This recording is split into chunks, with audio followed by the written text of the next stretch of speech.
What foods should I be eating in autumn?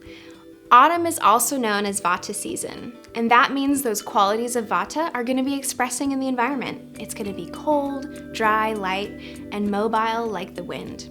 So to keep your body in balance, it's really good to eat vata balancing foods, and those are warming, grounding, and nourishing. Some of my personal favorites are roasted winter squash of any kind, turnips, carrots, brown rice, and basmati rice.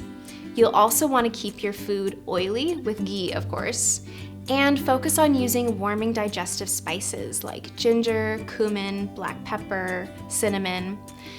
In fact, a lot of the foods that you think of as fall foods are naturally vata balancing, like pumpkin pie, mashed potatoes and gravy, apple cider, and butternut squash carrot soup.